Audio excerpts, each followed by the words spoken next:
to the March I do meeting have of the, pants on. oh, No, thank you for sharing. well, now there was a bulletin. Yeah.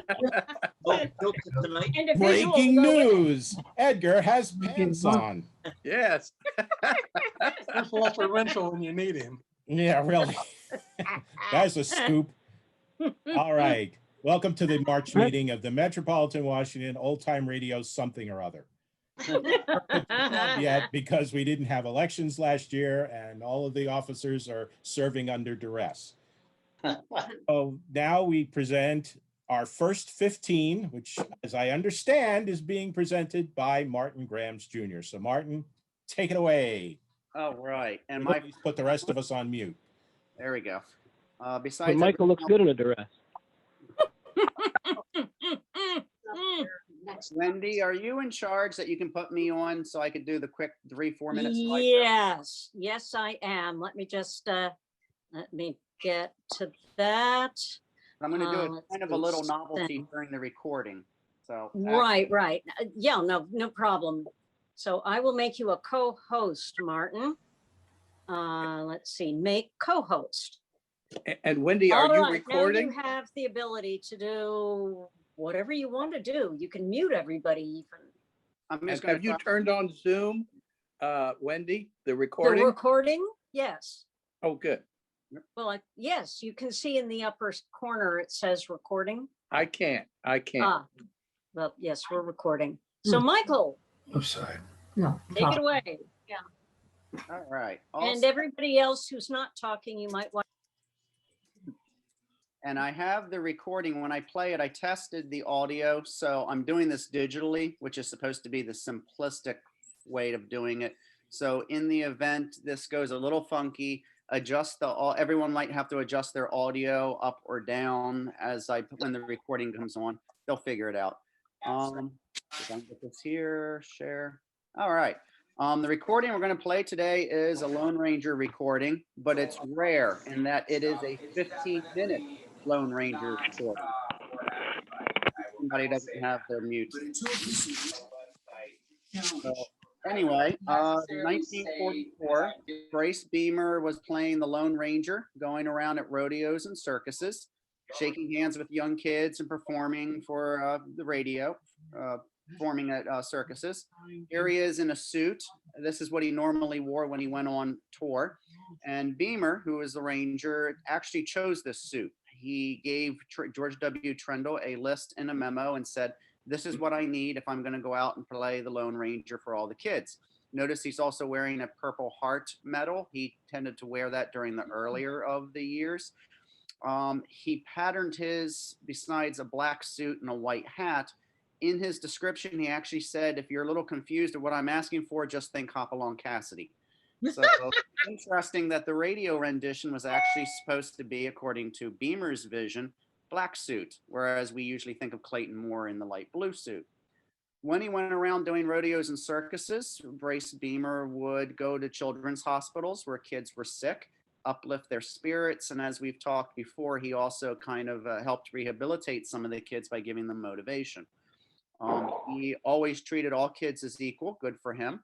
And he always gave silver bullets, which were not real bullets. They were completely pieces of lead or aluminum. They were not real bullets. He'd give them out to the kids who he really felt they were deserving.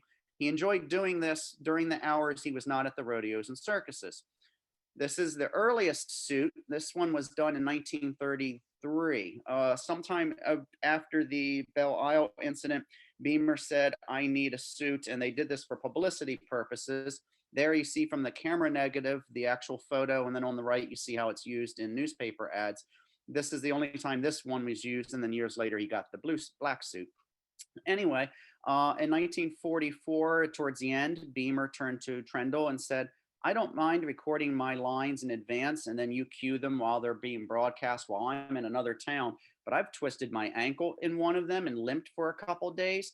I have injured my hand at one point. I've almost gotten myself fallen off the horse because it wasn't, each performance is a different horse." Trendle did not own a silver at the time, and Beehmer wanted more money. So Trendle said, "No, you're going to continue as we have agreed." So Beehmer said, "Then I don't have to go out and do performances." So Trendle went out and bought his own horse, literally went through the thoroughbreds, decided to get a white horse, called it Silver. Its real name was officially Hi-Yo Silver. So when they advertised it at circuses and rodeos, it was called Hi-Yo Silver. There's a flaw with this. From 1945 to 46, except for one exception, a Kentucky fair, nobody wanted to rent the horse. They wanted the Lone Ranger. They could get the horse if they come with the Lone Ranger, but who the heck wants to see a white horse? So somewhere along the line, Trendle realized, okay, we got a problem.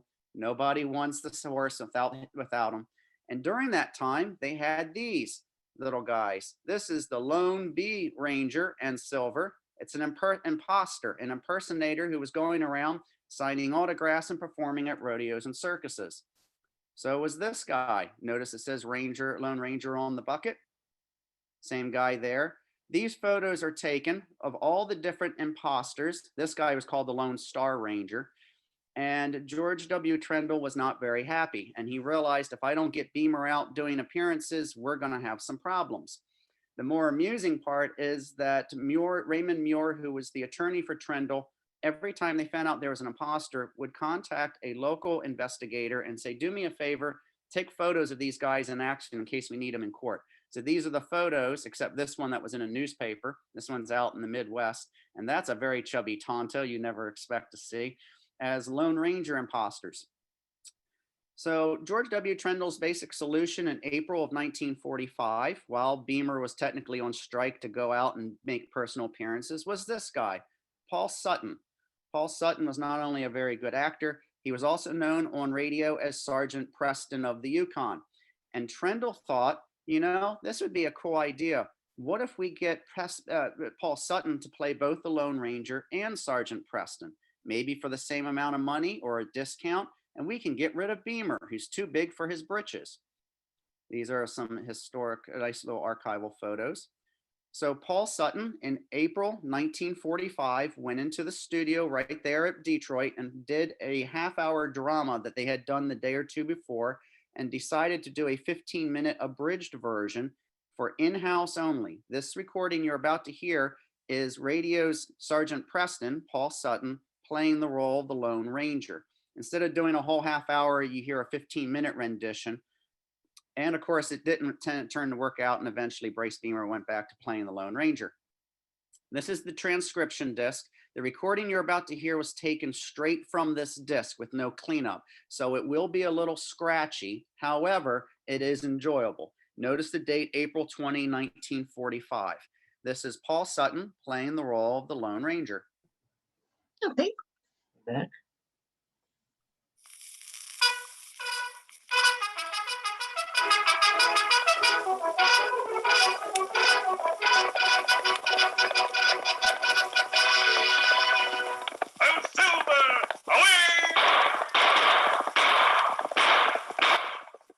Horse with the speed of light, a cloud of dust, and a hearty hi-yo Silver, the Lone Ranger.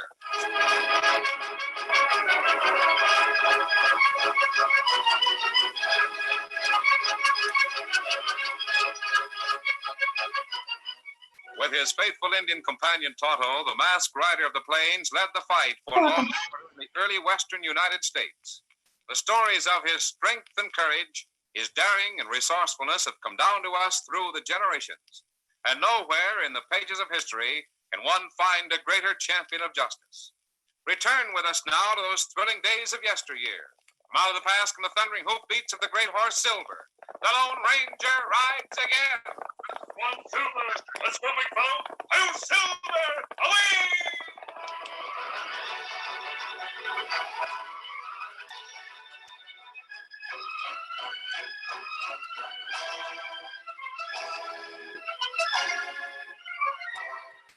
It was almost sundown when the Lone Ranger and Tonto reached Sun Canyon on their way to Kingsville. As they urged their mounts along the hard-packed trail, they were startled by the sharp and echoing crack of a rifle shot. Whoa, Silver, what direction did that shot come from, Tonto? Could you tell? Thick brush over the river. I think you're right, but it may have been... Listen. Somebody ride plenty fast. We trail him? Not yet. The first thing we'll do is... Look, a horse with an empty saddle breaking through that brush. Come on, Silver. Get him up, Scout.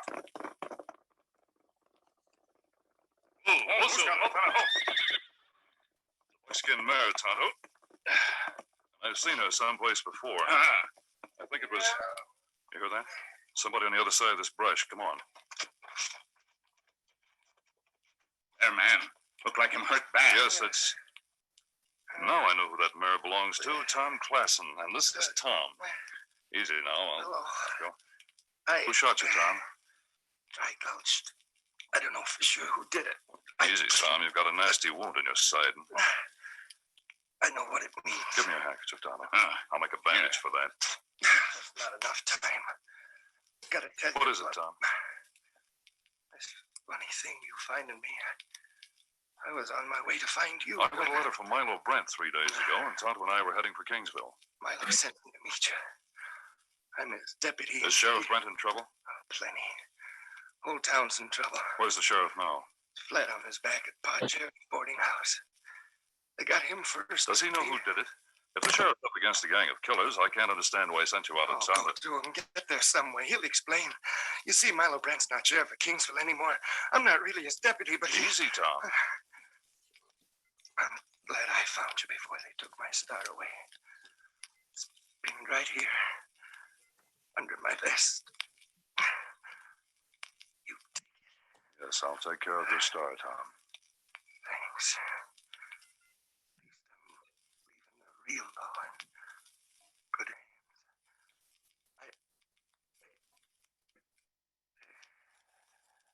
He's dead, Tonto. It's murder. And I'm going to find out who did it if it's the last thing I ever do. You bring Tom's body into town, Tonto. I'm going on ahead. Here, Silver. Why him say Lawman Brent not sheriff anymore? Steady, Silver. I don't know, Kemosabe.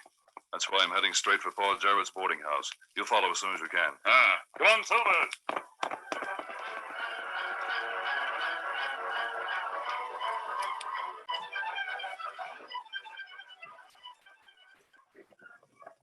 Oh, Silver. Steady, fella.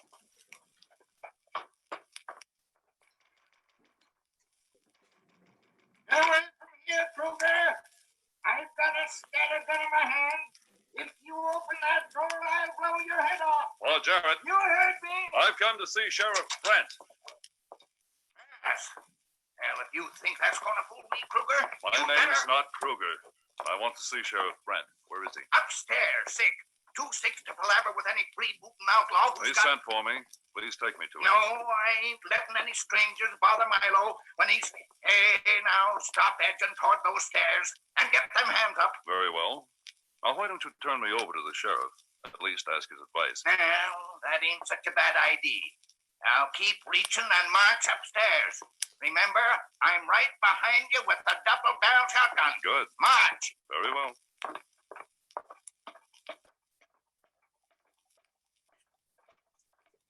That door on the right. It ain't locked. Open it. All right. Oh, what in the... Hello, Sheriff. This masked fireman pushed in his way in the house. Like as not, he's one of Kruger's men, but I... No, he isn't, Pa. He's a friend of mine. I wrote him a letter. Asked him to come and see me. May I put my hands down now? Sure. Pa made a mistake, that's all. Well, how about it, Mr. Jarrett? I'm still under your gun sights. Well, guess it's all right if the sheriff vouches for you. Thanks. But keep on watching that front door, Pa. No telling when Kruger will try another shenanigan. And don't worry. Nobody else will get by me. Come on over here by my bed. I can't move around much. So, Tom met you on your way into town. Yes, Tom met us, or rather, Tonto and I met him. I recognized his buckskin mare. Yep, he's still riding her. And I promised him I'd bring this directly to you. What the... Why, that's his deputy star. Tom's badge. Why did you... Tom Klassen is dead, Sheriff. No. Shot. Ambushed about 30 minutes ago on the Sun Canyon Trail. How did you... Tonto and I heard the shot, but we didn't see the killers. And Tom was pretty far gone when we reached him. So they got Tom. Must have figured he was going for help, but they wouldn't have Who tried. are they? Steve Kruger, Case Martin, or any of that passel of gunslingers they've got working Tom for 'em. tried to tell me something about it, but who's Kruger? A lawyer here in town, and a loan shark. Most every rancher in the valley owes him money. Case Martin's a gambler at the Bull's Head Saloon. And you're sure they're responsible for Tom's murder? Just as sure as I am that they're the ones who threw this load of buckshot into my back. Well, why not order one of your deputies to arrest them? I can't. I'm not the sheriff of Kingsville anymore. Oh, who is? Steve Kruger. I don't understand. Neither did I when I wrote you that letter the first of the week. Now it's too late. Tell me about it.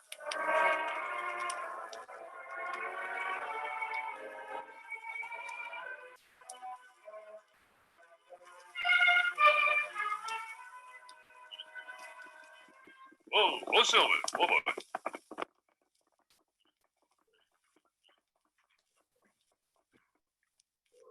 Why we stop so close to town?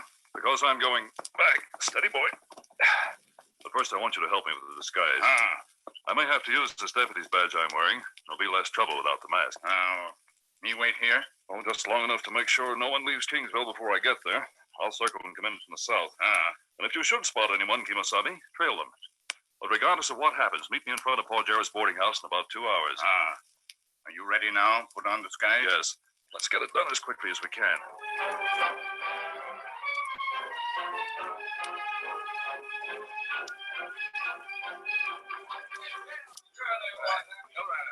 What are you drinking, cowboy? Nothing. I'm looking for Case Martin. Yeah? Is Case looking for you? Maybe. I guess I didn't catch your name. What is it? I didn't mention it. Where's Martin? Listen, Case Martin don't see just any army. Don't see me. Hey, put that cutter away. Don't you know it's against the law to pack a gun in this town? And it's probably against the law to shoot bartenders, but Oh, I'll... wait a minute, huh? You follow me.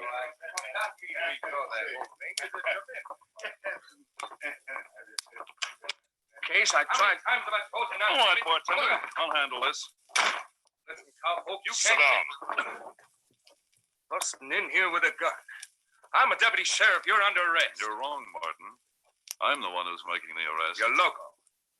See this badge? It says Deputy Sheriff, King County. Milo Brent gave it to me this afternoon. Brent's not sheriff. Steve Kruger's the law here. That's what he thinks. And suppose you are a 10-star deputy.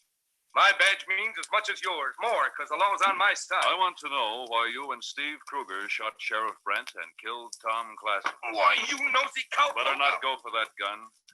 I can shoot first, and I will. All right. You got a cold drop. What do you want? Where's Steve Kruger? How do I know? If you're so smart, you ought to know that. Please check the left and right. Now meet the stage. Hey, what's this? We've been waiting for you, Kruger. Case, who is this? Some local cowpuncher walked in here, pulled a Thanks gun. for reminding me. Lay your guns on the table, both of them. Yes, and I won't. I said lay them on the table. Good. Now the three of us are going for a walk.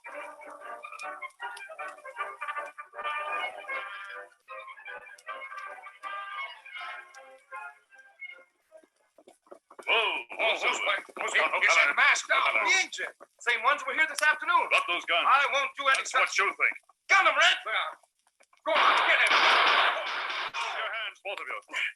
Jumping Josephat. Did you ever see such shooting? Say, stranger, I notice you're wearing a lawman's badge. You a sheriff or a marshal? Neither one. I'm just Milo Brent's deputy. Where are you taking these varmints? The sheriff at Paul Jarrett's boarding house. Get moving, you two. All right.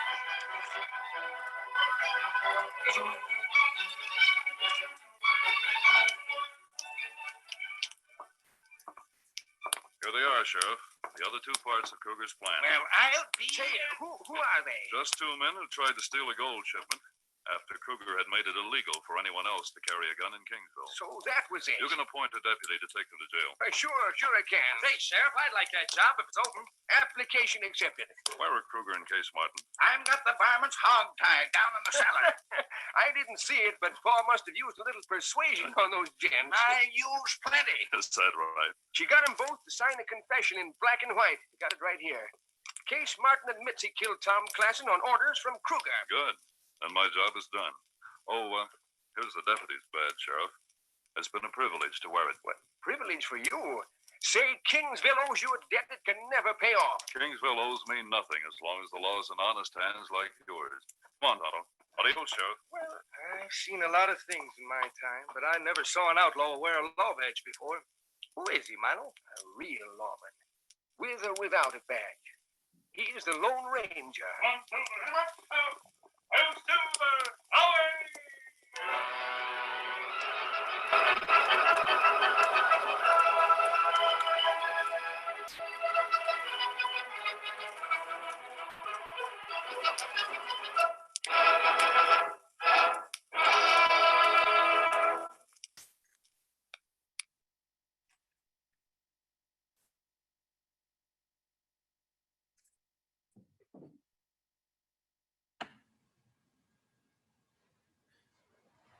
Go ahead and talk, Martin.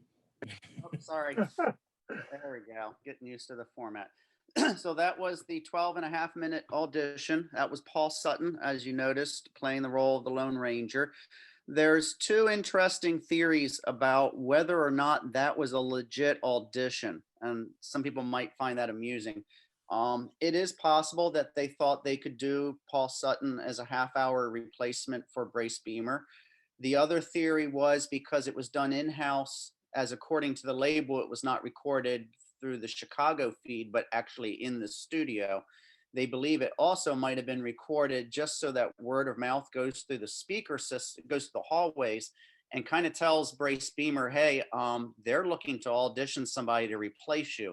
And thus Beehmer stops his routine of trying to ask for more money. Today in Hollywood, they always say, my back is sore. I don't know if I can do a sequel. That's their way of saying I need more money. So it could have been what they call in business a show of force, because it does seem weird Paul Sutton doing 2 shows, but does not seem weird when it comes to the financial end. But there's your only time you will hear Paul Sutton not playing a villain on the Lone Ranger, but instead as the Lone Ranger. And I'm also going to share on a chat to everybody a link where they can hear the entire broadcast and download it if they want to have the recording. Question, Martin. Yeah. How did you acquire that disc? And, what's the source material? It's fascinating. The disc was on eBay, and the fact it said the audition, and the collector confirmed that it was a complete episode in one side, not 2, kind of intrigued us. And of course, naturally, somebody was charging too much money for starting bids, so a few of us went in on it, and that's how we were able to get the recording. Thankfully, most people thought it was half a show, so it seems there was very few bids, and we got lucky. I'm glad you got it. In some cases, it's a matter of money be damned. Just buy the darn thing, outbid everybody, and then find a way to recoup the expenses, even if you have to do a round robin and make it available. How did you get the story though, Martin? The story, that was actually a half-hour drama. No. I mean, how did you get the history? The backstory, the history. The backstory, right. George W. Trendle's files, Dick Osgood's files, Raymond Muir's family, the daughter saved everything. Raymond Muir was the attorney for George W. Trendle. When we tracked down her daughter, she said, oh yeah, Dad said as a lawyer, never throw anything away. If you want to come down to the base, come to my house. In the basement was 63 banker boxes. And I mean the big size banker boxes. And as soon as we opened one box at random and saw the photos and the inter-office memos and the letters for the guys who were impersonating the Lone Ranger, we rented a vehicle and took all 63 banker boxes here, and we digitized every sheet of paper and photograph. And that was just one archive. This is like 20 years worth of accumulation. So the story thankfully comes through all the paperwork. As for whether or not it was legitimate to have Sutton or that was a show of force, we don't know.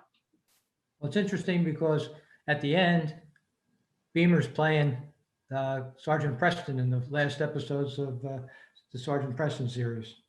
Yeah, that was when Beehmer really wanted the money and Sutton was going to Hollywood. So that was the only way Beehmer could get more money, was to take on a second role. Something along the lines. He enjoyed doing the Lone Ranger. I think they really thought that the Sergeant Preston was the next big property after Jack Rather bought the Lone Ranger. Ironically, he was offered the Lone Ranger and Sergeant Preston in 1954 for something like $4 million. And Rather sold his radio stations in Oklahoma for $3 million. So he couldn't go past the $3 million mark. So he bought the Lone Ranger. And then a year or so later, he realized I should get the Sergeant Preston. The price tag was $1.5 million. So he could have saved some money if he had bought it and figured a way to find the money. All right. Well, thank you very much, sir. That was obviously very educational and very entertaining as well. And the link is just sent to everybody. So if you want to download the recording, you have one. Thank you. Thank you. All of us techies, thank you very much for that. All righty. Well, now, I guess we shall proceed with business.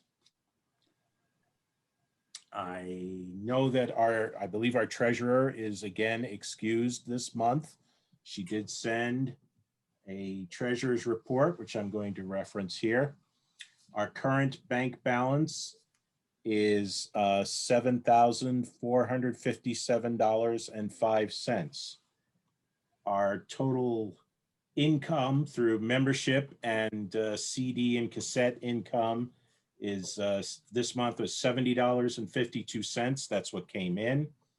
Our expenses were reimbursement for postage of shipping said cassettes, as well as our quarterly insurance payment for an outgo of $158.09. And I know that Dennis, I believe, was also sent. Dennis, you were sent that report, right? Yes, I was. All right, very good. So your alter ego is Tony Zuko. I'm aware of that.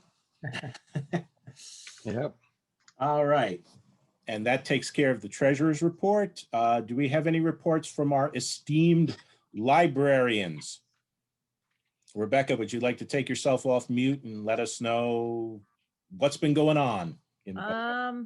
Many of you should have gotten a rather long email from me with a lot of titles on it about cassettes that we're happy to part with and find a good home for. So thank you to all who have answered that email so far. It's been lovely. If anybody else would like a copy of that email, please let me know in the chat. All right. Thank you very much. Yes, there are still cassettes in our library that are slowly making their way out the door once and for all. May I call upon Mark and Marcia Bush, our print librarians, for any updates there? Okay, you go ahead and talk. We just have one book that we sent out today, really, to Ron Barnett. The book was Heavenly Days, about the Fibber McGee and Molly show. So we're getting 2 shiny hard-earned dollars from that. Wonderful, wonderful. Okay, Jim, our esteemed vice president, would you like to tell us about next month's program, assuming there is one? Oh, yes. Well, to tell you the truth, next month is wide open. May, we have Jack French is going to tell us about the important role that the city of San Francisco has played in old-time radio. So in May, you should go up into your cabinet and take down your favorite flavor of rice-a-roni, the San Francisco treat, and hook it up on your stove while you're listening to Jack's presentation. But April is wide open, so get your rush your program presentations into me if you don't want to hear an hour and a half of your club officers doing improv, and you don't want to hear that. You don't want to hear an hour and a half of yes and. Get your program recommendations in to us for April. I think, for one thing, I think Sally could do a marvelous job and easily stretch the quiz to an hour and a half. Oh yeah, questions. I think so. Just if she gets the cadence of that presentation right, she could do that for an hour. Absolutely, yes. We just give her 20 questions instead of 10, and that there you go. Do it. There you go. Jim, go ahead. Yeah, let me ask what I could do if you wanted to stretch it out. She usually runs at 78 RPM. I'll just slow her down to 33 1/3. Okay. Be next. No, save it for April, Sally. Save it for April. Seriously, though, folks, the beauty of this format, this platform we have here at Zoom, is that so many of you who have never been able to attend our local meetings in Arlington are able to participate month after month after month. You can come here and have a jolly time. So if you yourselves have ideas, things you want to talk, just, talk about your favorite show, talk about your favorite episode of your favorite show. We don't care. We want to hear from everybody and listen to your enthusiasm, because you know what? That helps us become enthusiastic as well. Jim? And Dennis is raising his hand again. I think we ought to have another Blue Beetle show from the other Dennis. Well, it's Walton. I can always book a guest for you guys. So just in case you ever want an old-time radio guest, I can always do that for you too. Ooh, yes. Jim? Yes, and I will reach out to my vast network of celebrity contacts, some of whom are even still living, and see if they want to do a presentation. John Reiser, go ahead. You have the floor. Yeah. Well, I have just a bit of trivia. You mentioned 78 RPM records, but the exact speed is 78.26 RPM. And the reason for that is that it's an exact ratio of gearing for 1800 RPM motors, the standard 60 hertz motors. And it was so that they could come the closest, because a lot of the 78 records were cut from anywhere from 74 to 80 RPM. And they could come up with the closest ratio, gave 78.26. I don't have the exact figures on that, but that is the standard speed, believe it or not, 78.26. So anyway, I just thought I would mention that. There was a time, that makes sense too, because there was a time when that was the only speed. for they were all over years, the place. Well, yeah. For the most part though, when records came out, that was the speed, 78. When the disc size came out, it was fast. Yeah, I understand. It could vary depending upon various mechanical factors. But I mean, there were no 33s until the 50s. There were no 45s until I think the late 40s. So yeah, it was 78 or nothing. Well, the broadcast transmissions during the 40s and the 30s and 40s were 33 1/3 on 16-inch discs. Yeah, they weren't commercially available yet. No. Also, if I can say something. Please. Actually, this is Joni Leonard. Hi, Joni. Hi, guys. Actually, 33s came out in the 30s because talking book records the government decided that blind people should have another way of reading aside from Braille. And so in 1934, they issued 33 1/3 records. And people were given the machines that would play them. And the first, well, you guys call them audiobooks, but we still call them talking books. The first talking book machines had a radio built into it as well as the record player. And for people that lived in places without electricity, they had a wind-up talking book machine too. So I just thought that I would put that in there.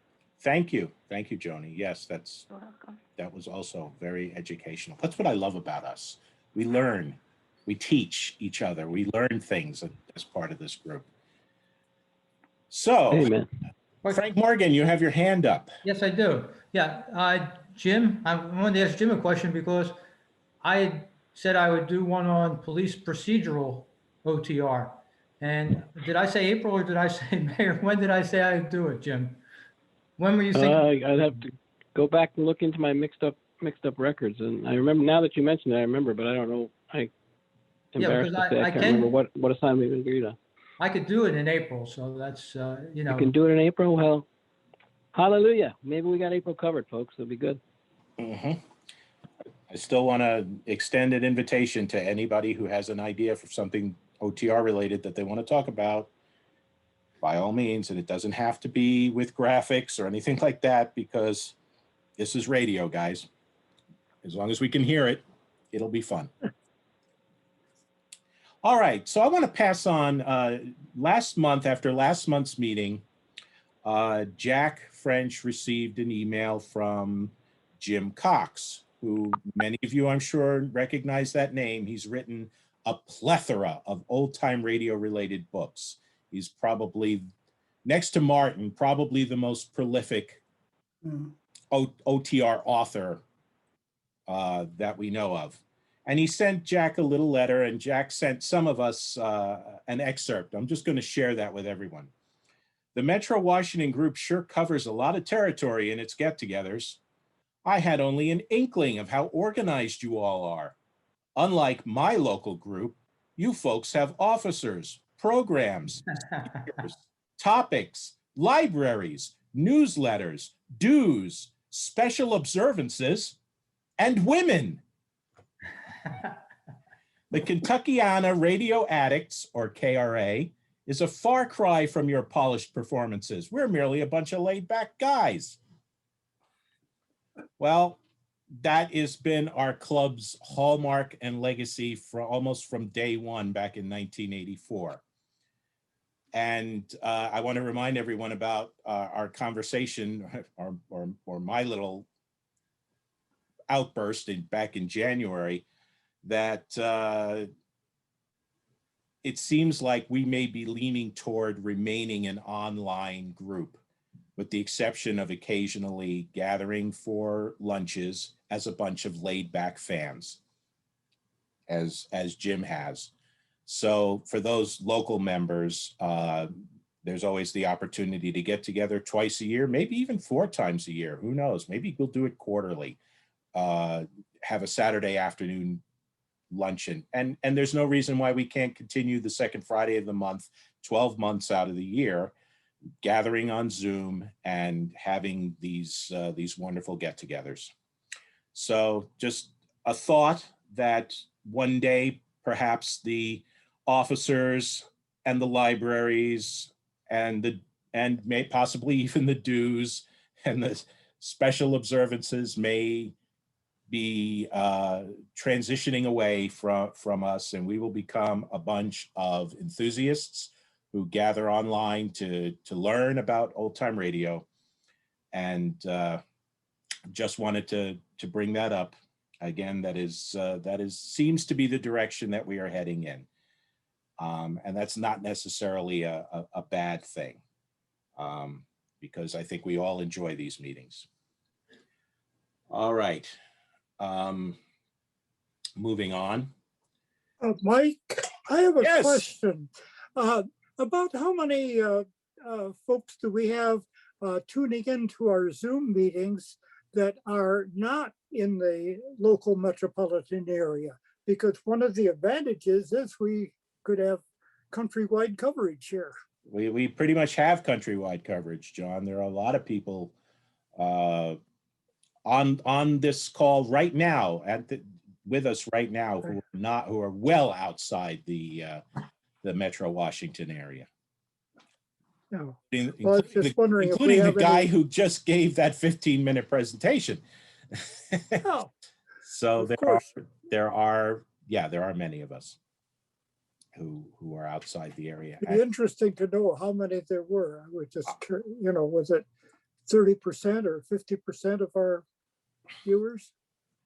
Maybe we need to set up a poll for next month. Why don't we do that? Since we have the ability to do a poll for our quiz. By the way, is there a quiz? There is a quiz. Thank you, Wendy. I see you shaking your head because we're going to do that next. Okay.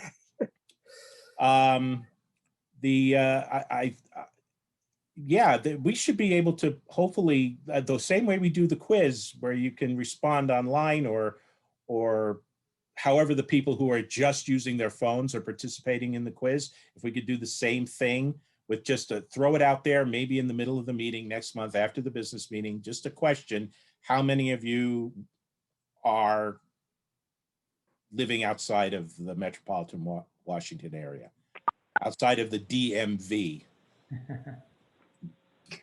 Michael, does not stand for Department of Motor Vehicles, but District of Columbia, Maryland, and Virginia. I'm sorry, go ahead, Wendy. I do have an Excel spreadsheet from when we started doing these meetings on Zoom of the names of people and who have signed on. So I can always, I'm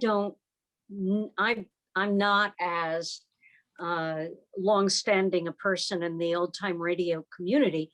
So I don't necessarily know where a lot of these people are coming from, but if you want, I can forward you the list and you can see, you know, it'd be very easy for you to identify who was out of the area. Yeah, it can be bounced against our most recent membership list. Yeah, I mean, you know, And just that so would you tell know. us because that includes mailing addresses as well, for the most part. Yeah. So if you want, I'm happy to forward that to you. Please do. And then I'll make sure Joni has sent me the most recent membership list. Very good. Thank you, Wendy. Okay, that solves that. Well, I just wanted to be able to track how many people were signed on, just because, you know, in the beginning it was sort of like how many, and we're averaging between 40 and 45 souls on the call per month, which is pretty respectable. Yeah, it's about twice what we normally averaged when we were meeting in person. We were getting about 24 people, I think, for the most part. And if you guys ever want to, I'll be happy to broadcast the meeting on Yesterday USA. That'll get you a couple more hundred listeners. So There you go. There you go. Many possibilities. Definitely. The only problem with Zoom is doing recreations. You've got the latency problem. And that is something that we tended to do in the past. So I just mention it for what it's worth. I'm going to jump in while Martin is still here and while I'm still here. Martin, can you give us an update as to what you expect is going to happen with Mank this year? Yes, Mank will go on most likely with no restrictions, no mask mandates, etc. This is based not on speculation or the news commentary that goes on all over the rhetoric on the internet. This is straight cold hard facts, CDC, Governor's Office of Maryland. I go straight to the sources. I truly believe by June there will be no mask mandates, and by July at the latest there will be no head restrictions on convention gatherings. The dates are scheduled for the middle of August. Everything is set. I think 2 celebrities are not able to come because we're in August. They're already booked for another show. So I anticipate it to go through smoothly. Life will be normal as expected. That's about it, really. Just keep an eye on the website. If there are any restrictions, it would be a mask mandate, but I doubt that. And we would have a mention on the website in advance for anyone. So I'm assuming it's just going to be as normal as any other convention. And surprisingly, the only conventions held in that hotel, which is a lot of them, the last one held before our show just got canceled because they're afraid that this will still get this. They literally said their July show should be canceled because they suspect the pandemic will continue till 2024 based on what they read on the dark web. Nothing like going to the source of reliable information. I actually was almost thinking it was a joke till I saw it on their homepage. The disinformation campaigns is ridiculous. I'm not even going to get into that. I really believe August will be fine. The show is going to go on normal. So if anyone has booked, by the way, the hotel, to my understanding, is already booked and sold out. Some people can get one night at the discount, not the others. So if you can't get the rooms, try to find another hotel around the area. But other than that, we're full force right now on finishing the schedule of events, the movie room schedule. We're going to do a highlight on the career of Donna Reed, I believe is what we're setting up. Don DeFore, his son, is coming to do a presentation. So we'll talk about Ozzie and Harriet. And we're probably going to highlight a little bit of the Lone Ranger since Terry's and my book's coming out. And we figured it's a perfect year to kind of bring in a little bit of recap. So people, it kind of reminds also a large percentage of people coming in that it's a nostalgia convention. This is not a 1980s retro convention. keeps everything kind of consistent throughout the show. All right. Thank you, sir. All righty then. Well, shall we move on to the quiz, Wendy? Sure, Sally is the co-host, so she can launch the poll and make her magic. Joni Leonard has her hand up. I'm not sure if that's intentional. Joni, did Probably you? not. That might have been a you might have hit the wrong control or something. So we'll just lower all hands. Okay, now you're starting fresh. Sally, take it away. Okay, thank you. All right, this month we do have a very interesting quiz. So get your deerstalker caps and your spy glasses because we are going to do a quiz on Sherlock. no, not Sherlock. Oh. On detectives. Get the peanut gallery over here. All right, I will give you 15 seconds to get your pencils and paper or whatever else you may need, perhaps a magnifying glass, you know, your clue books, detective notepads, deerstalker caps. I'm stalling. You should be getting your materials now. This is, you got 5 more seconds.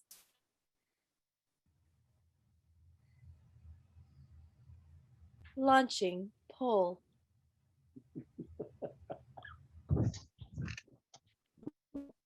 Please give me a thumbs up if you can see the poll. I like thumbs. Thank you. I will read every question and every answer 2 times. You may answer faster than I do on the actual poll. I will begin now. Number 1. What was Dashiell Hammett's writing contribution to the adventures of Sam Spade when his creation became a radio series? A. He wrote every darn script. B. He wrote every other script. C. He wrote just the first and last episodes. D.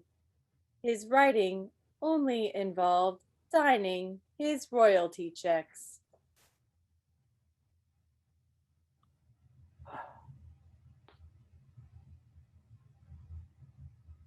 What was Dashiell Hammett's writing contribution to the adventures of Sam Spade when his creation became a radio series? A. He wrote every darn script. B. He wrote every other script. C. He wrote just the first and last episodes. His writing only involved signing his royalty checks.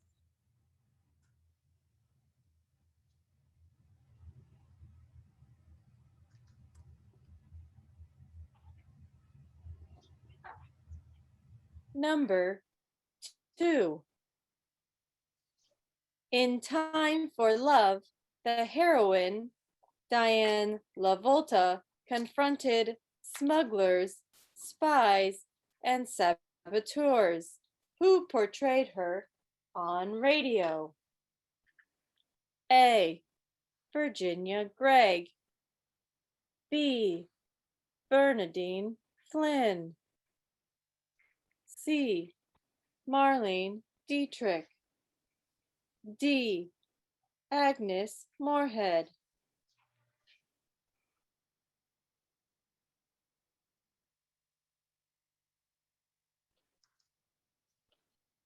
In Time for Love, the heroine, Diane LaVolta, confronted smugglers, spies, and saboteurs who portrayed her on radio.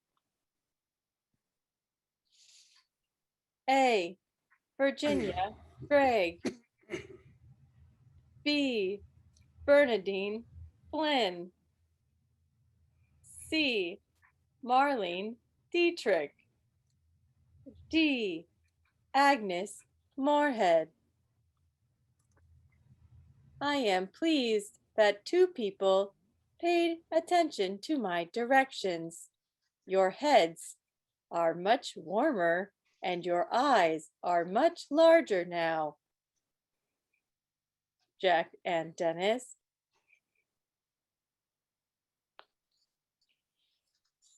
Number 3. What character was the lead LA police detective in Dragnet? A. Philo Tuesday. B. Johnny Wednesday. C. Nick Thursday. D. Joe Friday.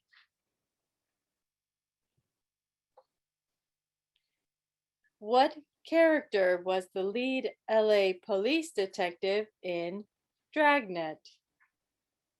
A. Philo Tuesday. B. Johnny Wednesday.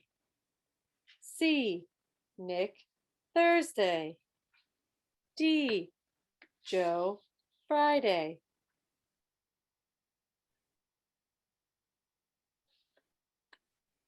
Number 4. A married couple of crime fighters were in a 1956 copycat version of 1945 to 47 Abbott Mysteries. What was the name of this 50s imitation series? A. 2 on a Clue. B. It's a Crime, Mr. Collins. C. Mr. and Mrs. Holmes. D. Takes 2 to untangle.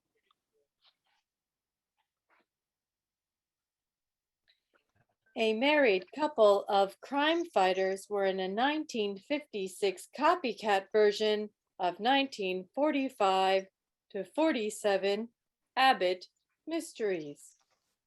What was the name of this 50s imitation series? A. 2 on a Clue. B. It's a Crime, Mr. Collins. C. Mr. and Mrs. Holmes. D. Takes 2 to untangled. Untangle.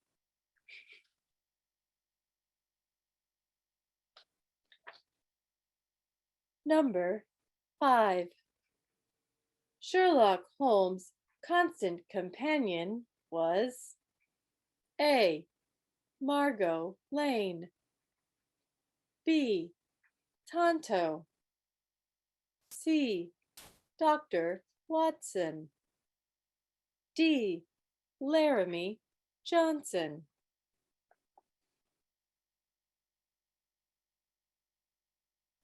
Sherlock Holmes' constant companion was A. Margot Lane. B. Tonto. C. Dr. Watson. D. Laramie Johnson.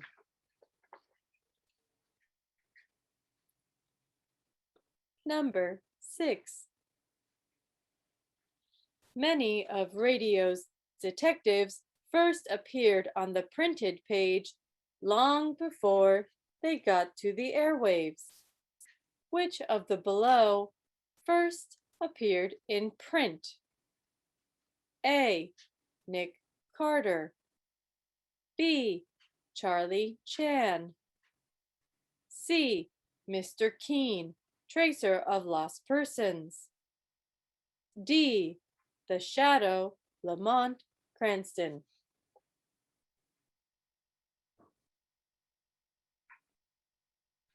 Many of radio's detectives first appeared on the printed page long before they got to the airwaves.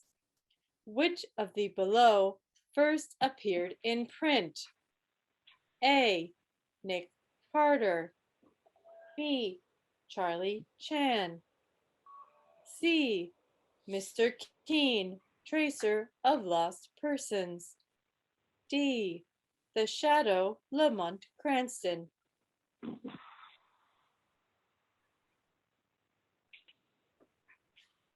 Number 7. Which crime show popularized the expression "coming on like gangbusters"? A. True Detective Mysteries. B. Crime Does Not Pay. C. Gangbusters. D.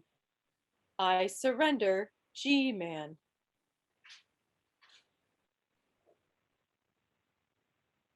Which crime show popularized the expression "coming on like gangbusters"? A. True Detective Mysteries. B. Crime Does Not Pay. C. Gangbusters. D. I Surrender, G-Man.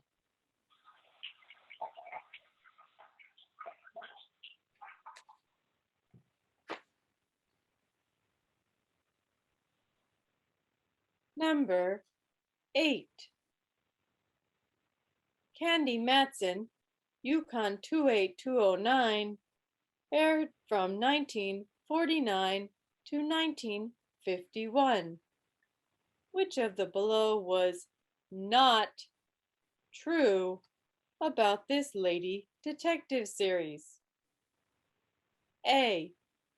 The writer, director of the show was the husband of the lead actress. B. NBC broadcast this series only via its Western affiliates. C. The real uncle of the lead actress played her sidekick, Rembrandt. D. Only 27 audio copies exist today from the 94 show's broadcast.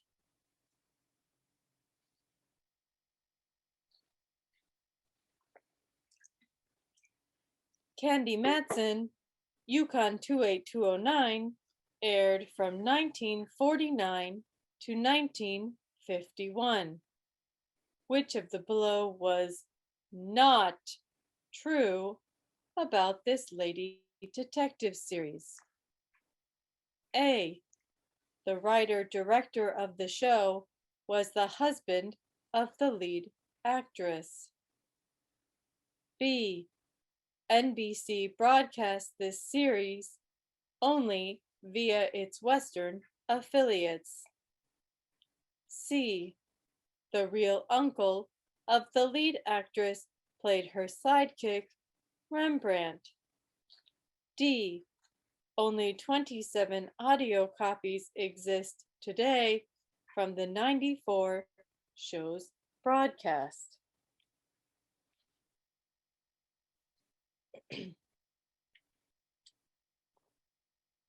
Number 9. Mercedes McCambridge played a crime-solving lawyer in an ABC program, the title of which stated her character's occupation. What was it? A. Defense attorney.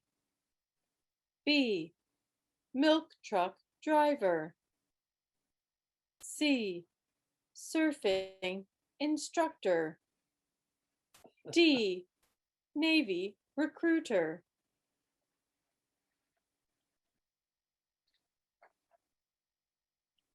Mercedes McCambridge played a crime-solving lawyer in an ABC program, the title of which stated her character's occupation. What was it? A. Defense attorney. B. Milk truck driver. C. surfing instructor. D, Navy recruiter.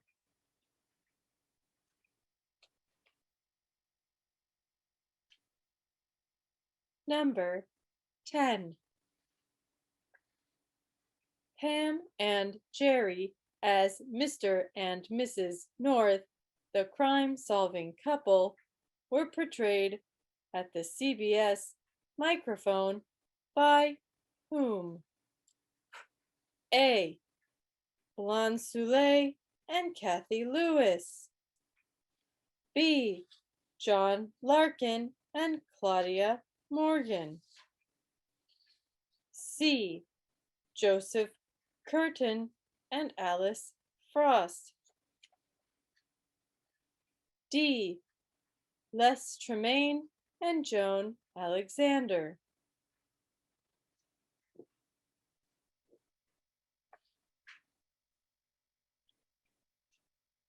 Pam and Jerry as Mr. and Mrs. North, the crime-solving couple, were portrayed at the CBS microphone by whom? A, Olin Soule and Kathy Lewis.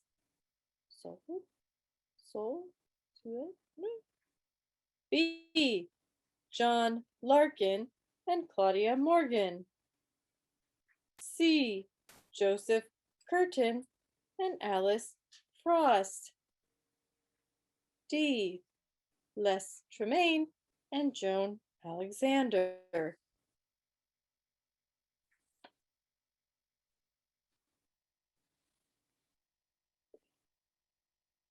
I see several people answering in the poll.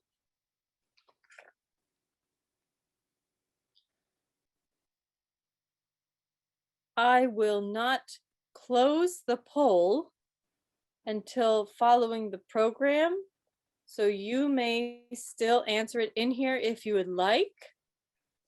Following the program, we will go over the answers, so I won't end it, I won't close it, I will minimize it. If you wish to minimize it, you can click the little yellow drop line.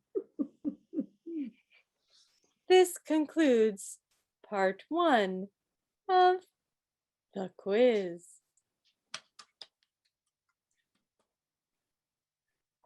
I could listen to you do that all day, Sally. Dennis had to leave, so I guess we will throw, we will ask, Michael had to leave. No wonder Dennis looked confused, because he could have sworn he was still on the call. Well, we were very, Dennis, maybe you can taken in by the wrangle us. disguise, see? Right. Maybe you can wrangle us. Very good. Okay. Yes. Then now that the quiz is over, we actually can move on to our main presentation. And I believe the person presenting is our own esteemed John Abbott. John, would you like to take it away? Sure, that'll be more. Where do you want me to take it to, Dennis? Okay, moving right along here. Can I share my desktop now, Wendy? Not yet. I'm still trying to find you in my list. Here you are, John Abbott. All right. You are now a co-host. You may share your screen. Okay. Okay, everybody should see the official CBS radio test pattern. We'll give everybody an opportunity to run screaming from the room, or come back from the refrigerator or whatever. And Sally gave you 15 seconds to get ready for the quiz. I'm going to give you 3 seconds. 4, 2, whatever. Let's go ahead and get started. Otherwise, we'll be here all night. Tonight, we're going to talk about Robert Bainter Bailey, otherwise known as Bob Bailey, from the beginning to the end. Robert Bainter Bailey, otherwise known as Bob Bailey, was born into the theater and was an actor almost to the end of his life. Most know him as the voice of George Valentine, or most likely as the eponymous voice of Johnny Dollar. But there was much more to Bob than those two series. However, our story really begins with his parents, Edwin Beauvais Bailey, and yeah, I know I probably mispronounced that, and if I get a letter from the French embassy, well, too bad. And Grace Lockwood Bailey, his mother. They were well-known actors in the stock companies of the late 1890s, early 1900s. Now, my co-conspirator, Joe Webb, found this article, which was printed in the Philadelphia Inquirer on March the 23rd, 1900, which points out that Edwin and Grace were married on the stage after a performance in Shamokin, Pennsylvania. We all know where Shamokin is, but for those of us who don't, it's 45 miles northwest of Reading, Pennsylvania, as the crow flies. When the crow is rolling a flat tire, it's a little bit longer, but it's on the cusp of the Appalachian Coal Belt, small town. So these folks, they got around, and shortly we'll see exactly how far around they got. Now, I have another article that I did not include here, but it points out that Edwin was 28 at the time of their marriage and had been acting for 9 years, and Grace was 23 at the time, and she had been acting for 12 years. Doesn't take too much mathematics to figure out that Grace started acting literally as a child actress. I did some research, and 3 months later, the Baileys were enumerated in the 1900 census at 1560 Church Street in Lynchburg, Virginia. Their professions were listed as actors. So we see from over the course of 3 months, they worked their way south a little bit. 10 years later, their first child, Edwin B. Bailey Jr., was born in Lincoln, Nebraska. Edwin went on to work for NBC in Chicago. Later was a producer on the radio version of Truth or Consequences. Robert Bainter Bailey was born on Friday the 13th in 1913, Friday, June 13th, in a hospital in Toledo, Ohio. In an article which we'll talk about shortly, Bob was quoted as saying, "Those stories about theatrical kids being born between the first and second acts are slightly exaggerated. Mother missed an entire evening performance of Bertha, the Poor Sewing Machine Girl, to have me." Did a little bit of research, and the actual name of the story, written in 1871 by Francis S. Smith, was Bertha, the Sewing Machine Girl, or Death at the Wheel. Real melodramatic title there. 10 days after Bob was born, Grace carried her son onto the Toledo Theater stage for his first public appearance, and there was a first night ceremony where he became the godson of actress Faye Boehner, who happened to be appearing in the same show and from whom Bob takes his middle name. Faye Boehner was an American film actress, stage actress, an Academy Award-winning actress with her own star on the Hollywood Walk of Fame. In the 1910 census, Faye was rooming with the Baileys at 1560 East 63rd Street in Chicago. I looked that up. It's now, well, there's another building in its place. It's an auditorium, but that's where they were. Many of the details that are going to follow were taken from a newspaper article that I was able to find that was printed in the St. Louis Post-Dispatch on October the 22nd, 1944. The headline, "Lost his job as a movie usher, but Bob Bailey, former radio announcer here, is now leading man in films." It's written by a gentleman by the name of Harry Niemeyer, who was a special correspondent to the Post-Dispatch in Hollywood, California. We see here 2 pictures of Bob. One is a publicity still, and one was taken from one of his movies, Wing and a Prayer. Another article which I found was the Radio TV Mirror from July through December of 1956.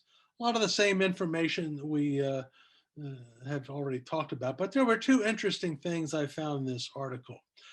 One, it pointed out that in the Chautauqua Tent Show Circus, he played the original Andy Hardy role. Take that, Mickey Rooney. And for those of you who may or may not know it, there was a Chautauqua Theater in Washington at the end of the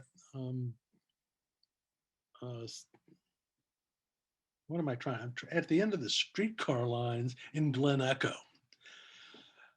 It also pointed out that Bob turned his talents to writing, RKO releasing several films authored by him, and TV saw his series, The Legal Beagle. Well, I did some research on that too. It comes out that The Legal Eagle was a single episode of the Ford Television Theater, which aired in November of 1954, and for which no writing credit was given.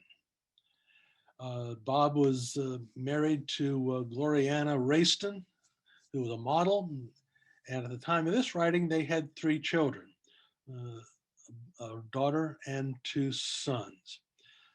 Bob said that he met his wife on a tennis court, and it was love at first sight. Another story I found in the press was from Radio Life, a story about the story of Holly Sloan. And in this one, there were a couple of interesting little factoids that I found. One, that Bob was an amateur cabinet maker and carpenter and managed to fix up an apartment for him and his wife and his daughter. He also pointed out that Bob is confining himself to radio, having done no picture work following the war and a serious illness. Now, I searched all over and I could not find anything indicating what that illness may have been, but I have an idea what it may have been, and we'll talk about that a little bit later.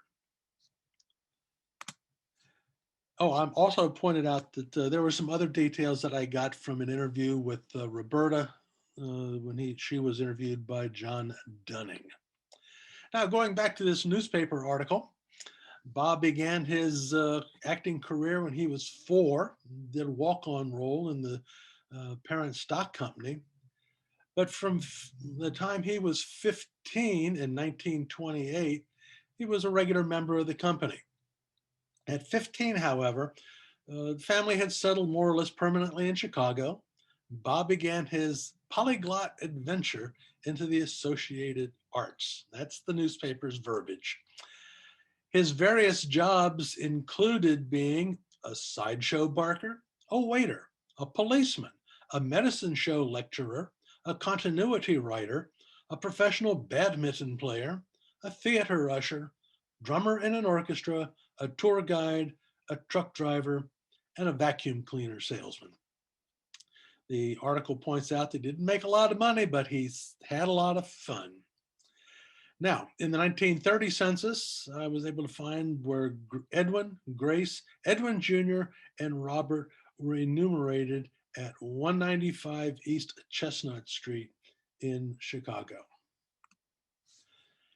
Now, going back to these various different occupations that Bob had, his sideshow barking began at a Wild West carnival where he was the barker. He lured people into the show, and when the show was full, Bob ran around to the back, became an Indian, along with the owner of the carnival, a gentleman by the name of Shapiro.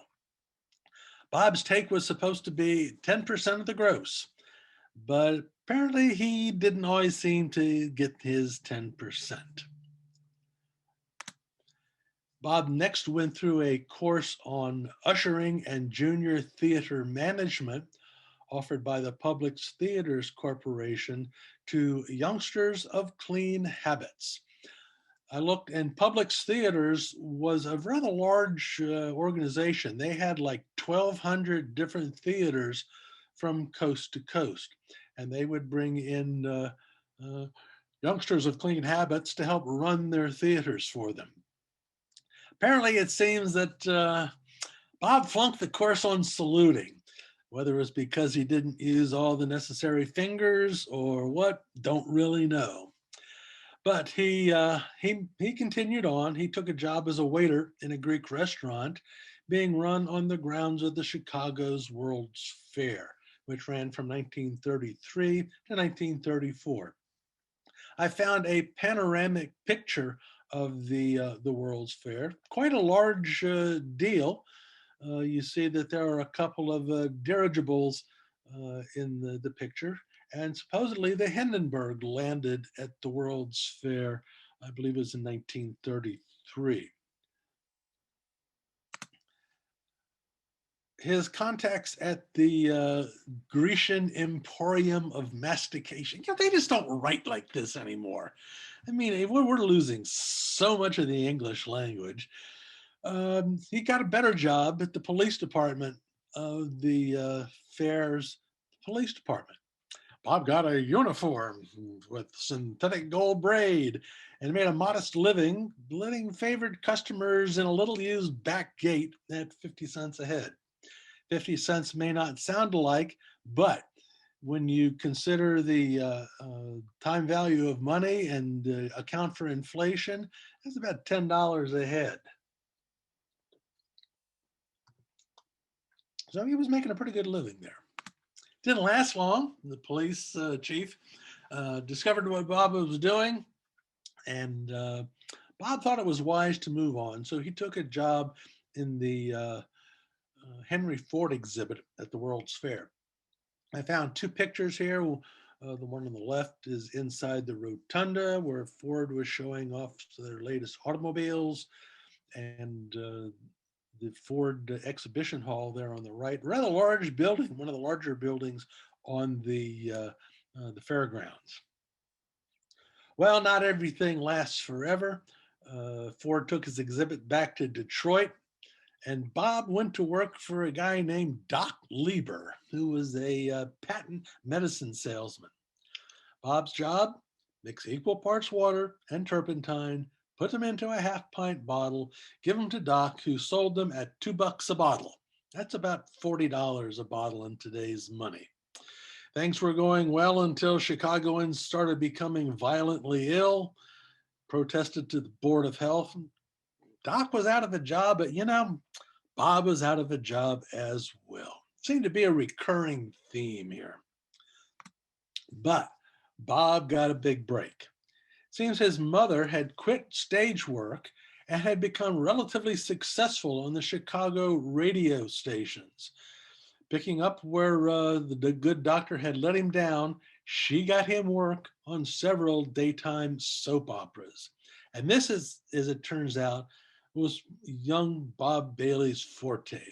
He became modestly successful virtually overnight and was soon playing 2-3 different roles on the same program. During the course of a full day's broadcast, he was likely as not to be John's other wife's cousin's son-in-law, figure that one out, our girl Sunday's sister's cousin, and the all-American rival of Jack Armstrong, the all-American boy. Unfortunately, we don't have any records of these programs airing out of Chicago, so we have to believe what the St. Louis newspaper wrote. in 1935, and this is about maybe a year and a half after Bob had started working on radio.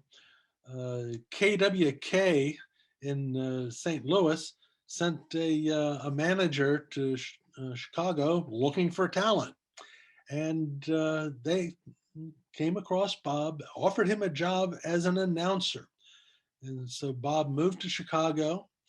And as he recalls in the newspaper article, my first job, he recalls, was to ad-lib for an hour and a half while the American Legion convention parade walked the downtown streets. At the end of that time, I had almost ad-libbed myself out of the job. I was a distinct bust as an announcer. However, all was not lost. A member of the staff by the name of Sterling Hawkins discovered that Bob had an acting talent, put him in charge of the station's dramatic stock company, and very quickly thereafter, Bob was raiding every amateur theater group he could find for talent. And he found some actors who went on to become very prominent professionally, and was able to put together and direct and act in a number of lengthy dramatic plays. However, in 1936, Bob returned to Chicago to marry Gloriana Rolston to sign a contract as the leading actor on the Chicago Theater of the Air program. Now, I have a copy or a little snippet of one episode of the Chicago Theater of the Air. The story is Eileen from November of 1940. So let's see what a 23-year-old Bob Bailey sounds like. Tis good to be back home, me lads. To feel Ireland under my feet again. Time after time in the great blackness of that prison I've mourned for her, longed for the time when I should see Ireland again. Ah, 'tis the great love we bear in all our hearts for her, Barry O'Day. Would you be minding to sing it for us? Aye, 'twas ever the song in my heart. When shall I see Ireland again? As you might have guessed, this was a musical presentation, and immediately after that, a baritone voice broke into song, but it was not Bob's voice. That was very obvious, comparing the timbre of the two voices. Somebody else was singing it for him. But while he was on the Chicago Theater of the Air, Hollywood talent scouts started knocking on his door. But Bob was too much enamored of radio to give that up and head to Hollywood until 1942, when a series of programs pretty much demanded his presence on the coast. While he was on the coast, and a friend of his, Tyrone Power, who had known Bob, no doubt from his days in St. Louis, encouraged him to take a screen test at 20th Century Fox, who immediately signed him to a long-term contract, and he was given what's termed a juvenile lead in Dancing Masters, which featured Laurel and Hardy. In the 1940 census, Bob and Gloriana were enumerated at 1560 North Dearborn, which at that time was a hotel apartment.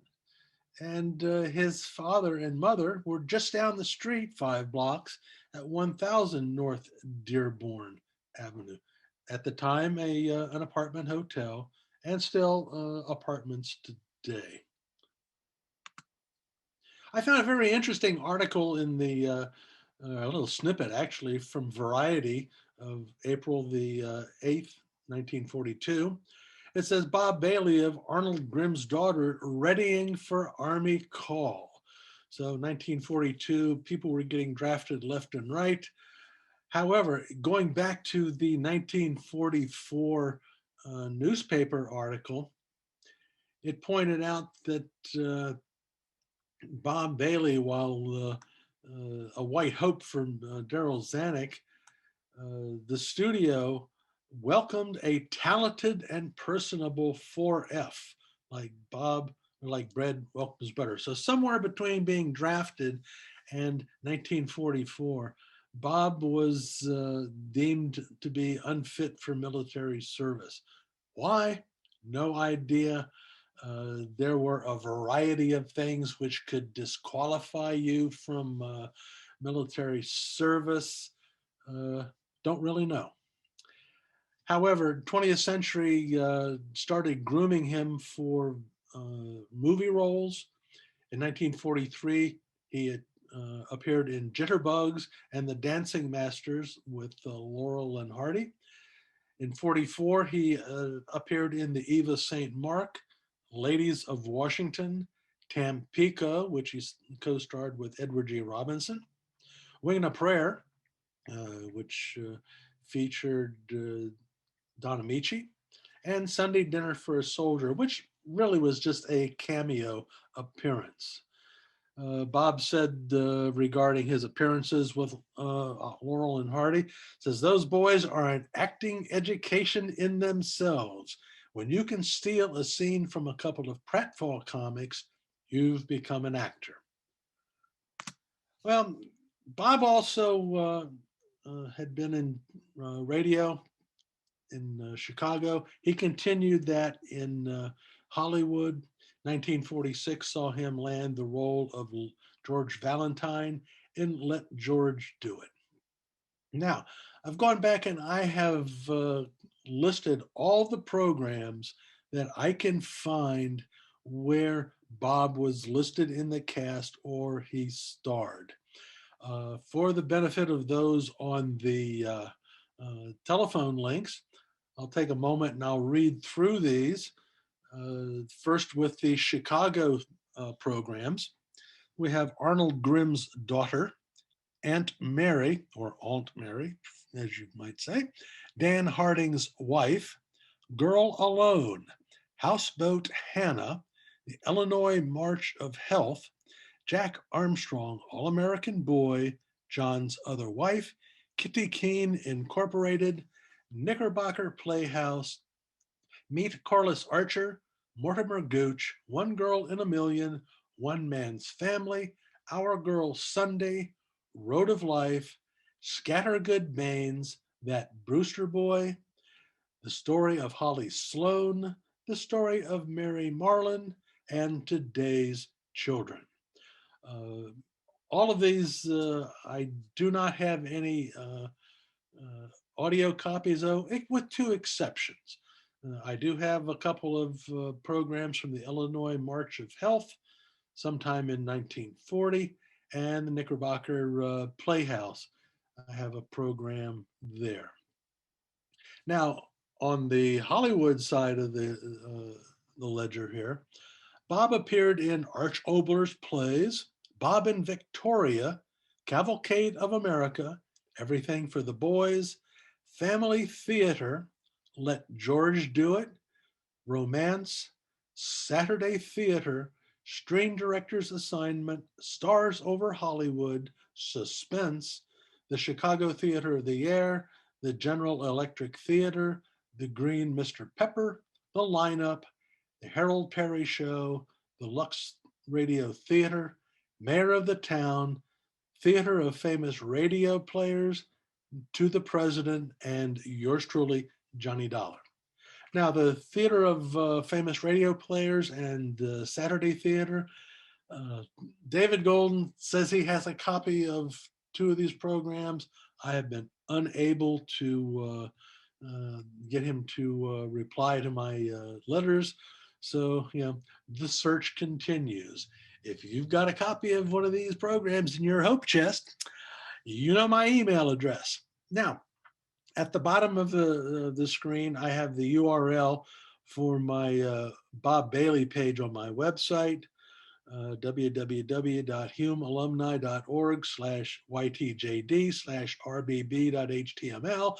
I will post the URL in the comments after the presentation, so you don't have to scurry like a bunny trying to write it down on a piece of paper, which you'll ultimately end up losing anyway. So you can cut and paste it from the comments, or if you lose that, email me. I'll be more than happy to send you a link. Now, Bob was also involved in other movies and TV programs, both during and after his radio programs. From IMDb and other sources, I've got a list here of the movies and TV programs that Bob appeared in. The first one is very interesting. I first heard about this one, Don't Be a Sucker, on NPR. Last year, they were talking about propaganda and maligning people for no reason. This was a 1943 presentation put together by the governor or by the government. Basically, don't listen to propaganda. Make up your own mind based on the facts. In 1944, Bob appeared in a Navy training film called This Is It. This film is available on YouTube. Just search for This Is It, Reel 1. And towards the end of the first episode, you'll hear Bob as the pilot of Red 1. Also, this is a very interesting program because it includes another Johnny Dollar. Charles Russell had a very prominent part in this particular movie. Kind of a ne'er-do-well, I know everything Navy pilot who ends up getting shot down or lost at sea. Well worth watching. And, a lot of other ones, No Escape, Mr. and Mrs. North TV version. The IMDb says that he is in a program called The Ungrateful Killer. However, I've watched it on YouTube and he is not in the credits and he is not in the program. He was in the radio, the TV, and the movie versions of The Lineup, Playhouse 90, Goodyear Theater, Tightrope, M Squad. The list just goes on and on and on. In 1962, Bob appeared in Birdman of Alcatraz. He was not credited. And to add insult to injury, at the end of the movie, when he appears as a reporter, somebody else is mouthing his words. It's not his voice. Interestingly, in 1962 and 63, Bob appeared as a judge in the program on TV called Sam Benedict.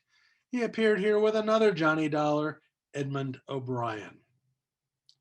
And his last appearance that I can find anywhere is a Disney movie called A Tiger Walks, where he appears as a reporter. As I mentioned earlier, Bob had turned some of his efforts to writing. I've been able to find the following programs that he had authored. One was a movie in 1955 called Underwater. The TV program Fury, which I remember watching as an ill-fated little impressionable young man. He wrote 2 episodes there. And Hawkeye and the Last of the Mohegans from 1957, he wrote a number of those episodes as well. I've found a number of different articles, a number of different publications. The first one here, the Radio Life. We've talked about Holly Sloan, and there's this article included a picture of a young Bob Bailey there as in the role of Johnny Starr. Variety of 1941 points out that Bob Bailey, Fran Carlton, and Leslie Woods are on the Houseboat Hannah strip. Variety of 1938, he's on Mortimer Gooch. Variety of 1937, he's on Mortimer Gooch as well. That was sponsored by Wrigley. In 1939, he was written out of The Story of Mary Marlin. 1938, he was written out of Dan Harding's Wife, but he was able to go on vacation in Miami, so it couldn't have been all bad. And then in 1942, from Broadcasting, it talks about how Hollywood is being raided, and a number of radio stars had been recruited by Hollywood, names that included Dale Evans, Gail Robbins, Bob Bailey, and a few others there. This is an interesting little snippet that I found in Radio Life from May the 4th of 1947. It's apparently is referring to the cover of the magazine. I have found that particular magazine in a couple of different places. It must have been the same one because on all of them, the cover page is missing. So if you have that in your hope chest, let me know. It points out that Bob thinks his lucky number is 13 because he was born on Friday the 13th, and a number of radio breaks have occurred on the 13th as well. It also points out towards the end here that he likes writing, screen scripts, surf fishing, boating, surf boating, and it says he also plays Victor Miller on A Day with Dennis Day. Now, I've collected as many copies of the Dennis Day program as I can find. I have none that include Victor Miller. Hopefully, maybe I'll find one day just to validate that he was a player in this particular program. After radio, when Johnny Dollar ended its Hollywood run in November of 1960, Bob never appeared on radio again. As we pointed out, Bob was able to appear in small roles on TV and in movies, and we've gone through some of those already. I've got some pictures here just showing Bob's progression through the years. You have a very young Bob Bailey there from 1937 as Mortimer Gooch. 1941, that Brewster Boy. 1943 in Jitterbugs. And 1944, A Wing and a Prayer. Very young, fresh-faced young actor. However, when we get into the 1950s and 60s, we see that 1958, much older Bob Bailey, 1960 and M Squad. This is pretty much about the time that Johnny Dollar was ending. In 63 as Sam Benedict, much older individual. And in 1964 at Tiger Walk, a much older Bob Bailey. Bob had a secret, and it wasn't until John Dunning interviewed his daughter in 1983 that we learned that Bob had a drinking problem. His daughter said that he had kept it under control for 22 years by attending AA meetings.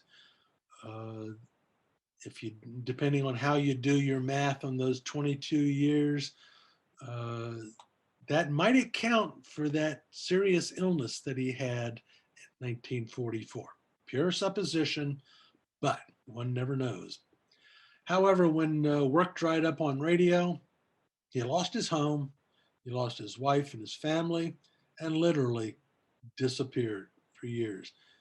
His daughter had no idea where he was for a number of years. However, in the 1970s, Bob finally reached out to his daughter.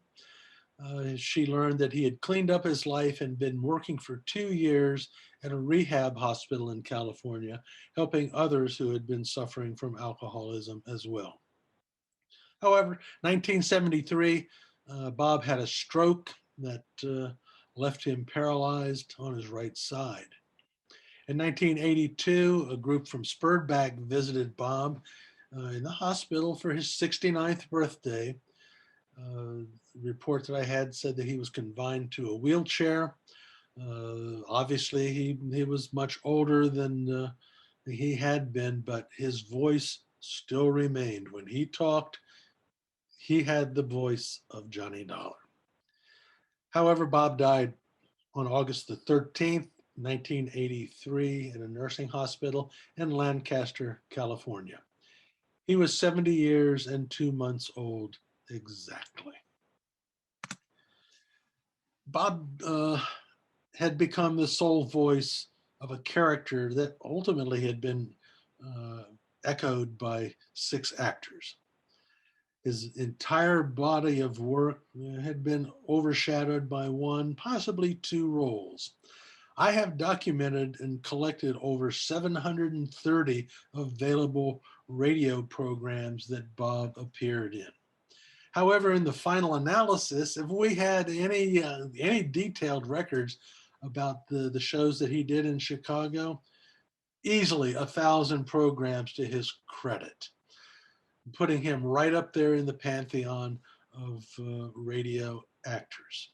It's not a bad record for a kid who started out on stage, sold snake oil, and ultimately ended up becoming the voice of the most popular program from the OTR era. So that is our program for tonight. I am going to stop the share. So if anybody has any questions, I will be more than happy to entertain them.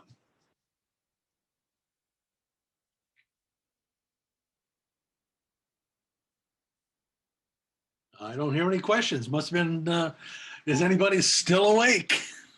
It's a very mute crowd. Yep. I guess the shipment of no-dos that I sent out to everybody didn't make it. Postal Service is a little behind these days. Well, hold on to it to my next presentation. You may need it. I have a question. Mm-hmm. My question is, he did so many jobs and traveled so many places. Do you suppose he was the subject matter for that very popular song, maybe that his wife wrote? Bob Bailey, won't you please come home? No, I don't. I think it was a different Bob Bailey. Actually, when I was doing research for this, I discovered that there were 2 Bob Baileys. One, the Bob Bailey we all know and love, and there was also a William Bob Bailey who sang with some of the big band orchestras, Count Basie being one of those orchestras, and he was given credit under Bob Bailey's radio credits, but we know that it was a different actor entirely. John? Yes. There, 2 things. Faye Boehner also did a lot of radio. There's a specific suspense episode that I remember that she was terrific. She was older, obviously, at the time. And then also, too, there's a recording Spurdvac has of a panel on which Harry Bartell participated, and he talks about the visit that they made to Bob Bailey at on his birthday. Yeah, I'll have to. I had that somewhere. Can't find it. But yeah, a number of people went out there. He was absolutely flabbergasted that people remembered him. And I am in the process now of putting my URL into the notes here. So I'm going to stop talking. You're getting a lot of appreciation in the chat box, John, for the presentation. Great presentation. Thank you very Be much. sure to check it out. That's terrific, John. Thank you. Okay, the URL is there in the comments. It's Bob Bailey is one of those people that everybody who's an OTR fan knows about Bob Bailey, Johnny Dollar, and nothing else. There was just so much that he did. Joe Webb and I did put together a list of programs for his 100th birthday.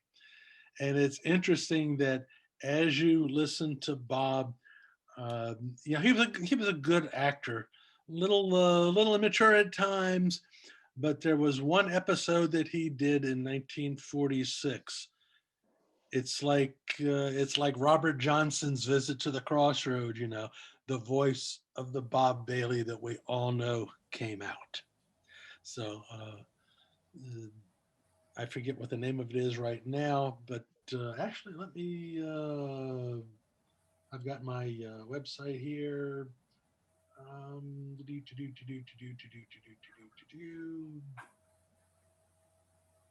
Affair at Aden on Romance, 1954. Excellent presentation by Bob Bailey. No, all of his presentations are good. Anything else? Very good. Well, thank you for your time, staying awake, not throwing anything at me through the screen. Yes, well, thank you very much, John. So another interesting presentation. And now, if our quiz mistress is ready, we could go on to the answers to the quiz. Are you ready, Sally? Oh, by the way, speaking of Sally, she actually celebrated her birthday last week. So I did. Happy birthday. Happy birthday, Thank Sally. you. That's very kind. Thank you. But did I'm anyone finally have 18, everyone. Did anyone actually have birthdays during the pandemic? I mean, we're kind of in this limbo thing, so you could argue that we never got older. Yes, I've never aged. Yes. I gave up birthdays about 40 years ago. It was just an excuse to eat the whole cake. See, so it worked out great. Well, I hope you washed it down with ice cream. You know I did. All right. The poll should still be running, so you should still be able to see the poll. I will give you 10 seconds to make any final poll responses. 10, 9, 8, 7, 6, 5, 4, 3, 2, 1. Poll ending. Just kidding. Okay. All right. Let's see how we did. First question, what was Dashiell Hammett's writing contribution to the Adventures of Sam Spade when it became a radio series? Did he write every script? Did he write every other script? Did he write just the first and last episodes? A couple of us went for those. Most said the only writing that he did was signing his royalty checks. And the answer is D. He only signed his royalty checks and all the bills from the nearest liquor store, Jack adds as a note. Its primary writers were Bob Tallman, Gil Dowd, and a woman, Jo Eisinger.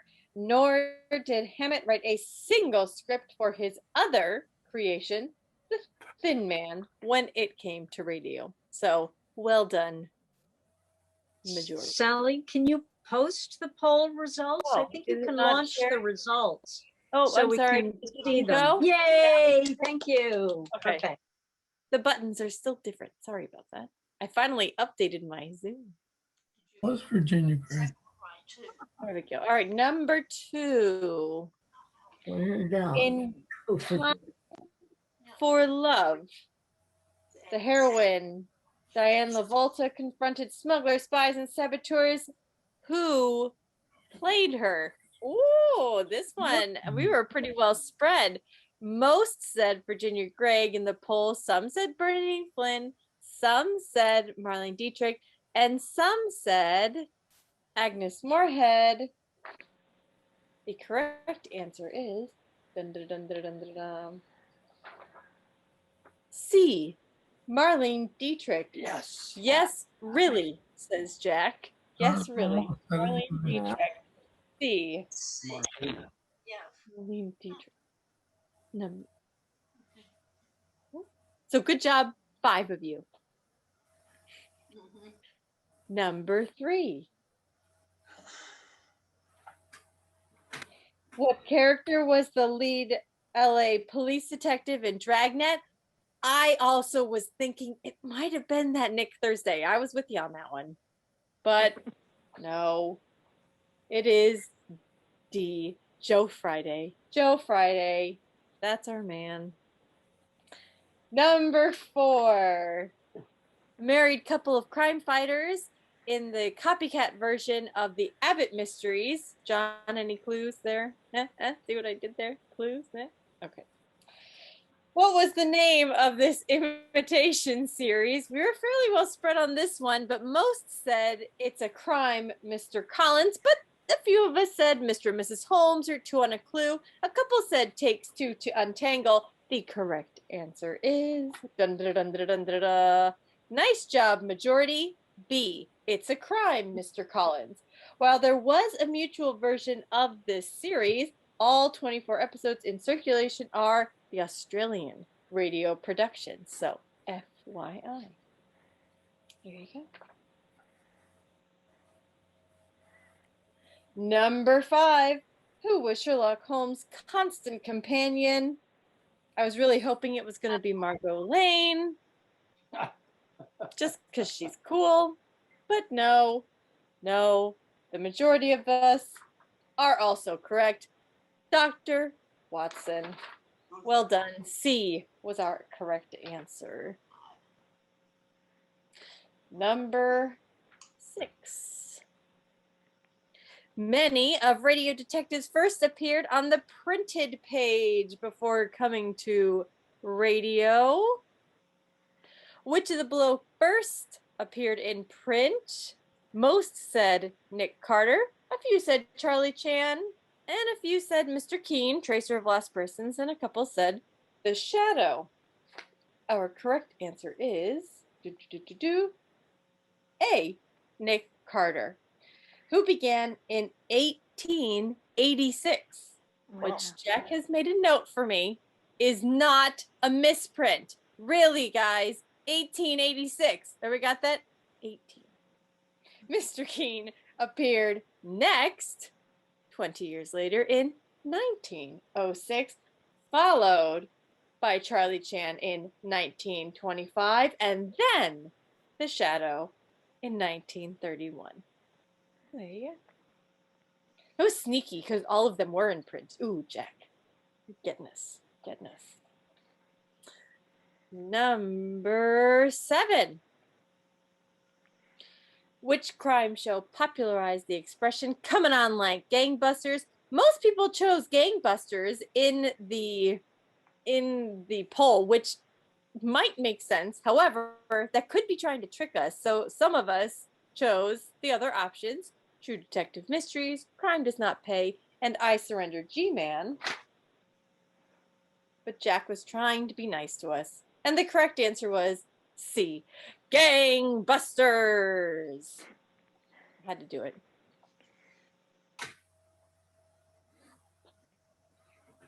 Number 8, Candy Metz and Yukon 28209 aired from 1949 to 1951. And Jack gave us 3 truths and a lie. Kind of like that game, 2 truths and a lie, only 3 truths and a lie. We had to figure out which one was not true. The lie. Was it that the writer-director of the show was the husband of the lead actress? Done. Was it NBC broadcast the series only via its Western affiliates? Done. Was it the real uncle of the lead actress played her sidekick Rembrandt? Done. Or was it only 27 audio copies exist today from the 94 show's broadcast? The correct answer. Surprise, everyone. D. About 14 audio copies, not 27. Oh, Jack, that was sneaky. Of those 94 episodes are in circulation. So, good on you on the 5 that put in D. D is the correct answer. Jack got us. He's tricky on that one. Very tricky. Number 9. Mercedes McCambridge played a crime-solving lawyer. A crime-solving lawyer. Hint. In an ABC program. the title of which stated her character's occupation. She played a crime-solving lawyer. Just rereading it. What was the name of her show? I really wanted to pick Milk Truck Driver because I think she was undercover. But I didn't.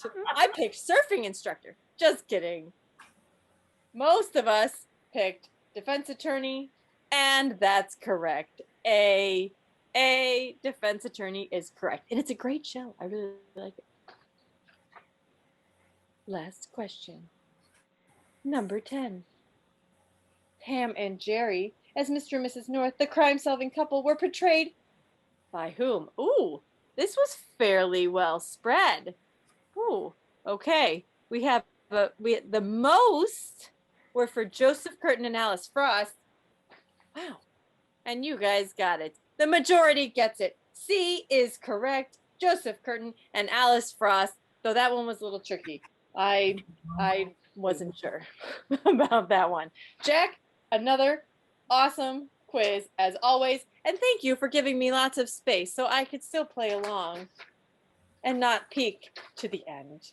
That was wonderful. I hope you all enjoyed it as much as I clearly did, because I also love the detective series. Clearly, obviously. It's very fun. So thank you, Jack, for doing that. That's over half. Oh, you need to get some enthusiasm going there. Okay, I'll go back. This concludes the poll. Prepare for lunch, Dave.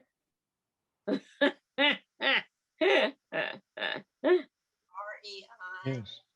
I'm gonna have to figure out how to answer the poll. I'm using a iPad, but I don't know how to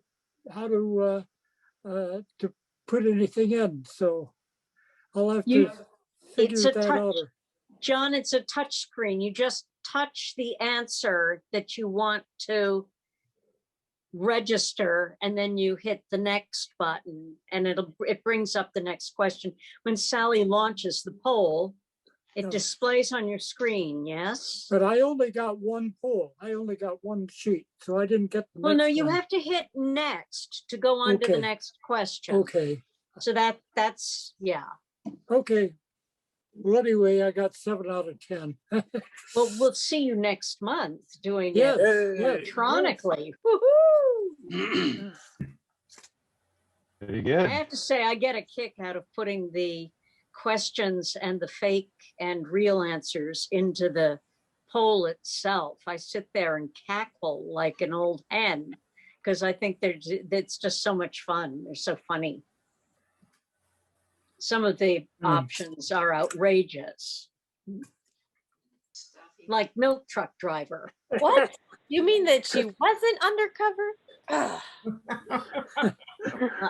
I wanted to go for Prop, you know? surfing instructor, but they won't let the host, answer questions. So, so I do it on paper.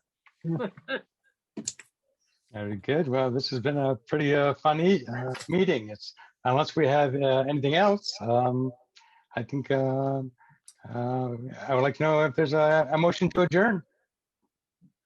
So moved. Very good. And Then, Jack's on mute, but I think he's also. Yeah, support- I hate to end on a somber note, but there was a death in the old time radio community in January. We didn't learn about it until today. We got an email from Walden Hughes and Larry Gassman stating that they had a letter from Jim Ramsberg's wife. He died in January. He's an old-time radio historian, researcher, has a very popular website in which he writes articles about a host of shows and genre, also has quizzes on it, whatnot. And they had noticed there had been no changes to his website for 2 months and checked and found out that he's died. That's Jim Ramsberg. It was called the oldtimeradio.org, I think. But they're going to prepare a obituary and post it on the Old Time Radio Digest. Charlie Summers, of course, is also deceased, but his website is still active. and people are still contributing to it on a daily basis. So that's our sad news for tonight.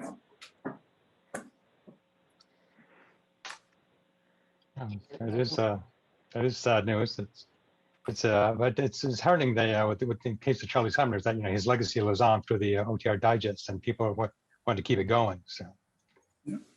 So, anything else before we adjourn? Oh, one minor bit of information here. Wendy has very graciously forwarded me the recording of last month's program, and I have spindle folded and mutilated it, and is now on our YouTube site. And if she will do the same thing for tonight's program, I'll see if I can spindle fold and mutilate it and get it on the web too. Thank you, John. Doing what I do best, making things look, yeah.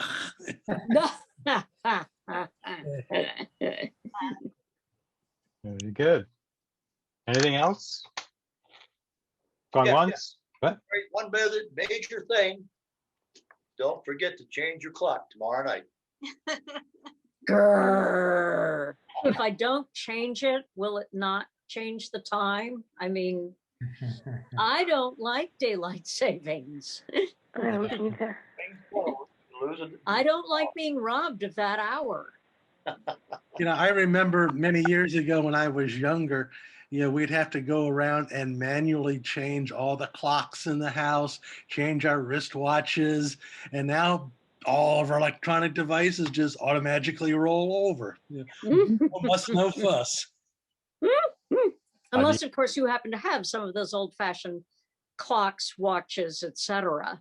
We do. My watch. It's like they say, you're going to be up, well, usually if you got up at 6, on Sunday morning, you're going to have to be up at 5. And yeah, that sucks. Up in New England, does they have in New England, you know why 5 o'clock in the morning is like a pig's tail? Because they're both twirly. It's what? They're both twirly. Twirly. Too early. Okay, as we Too early. Yeah, on that happy note. Happy note. Once more. Anything before we adjourn? Anything else? I was going to say, the best time to go to a dentist? Tooth hurty. You're on it, tooth hurty.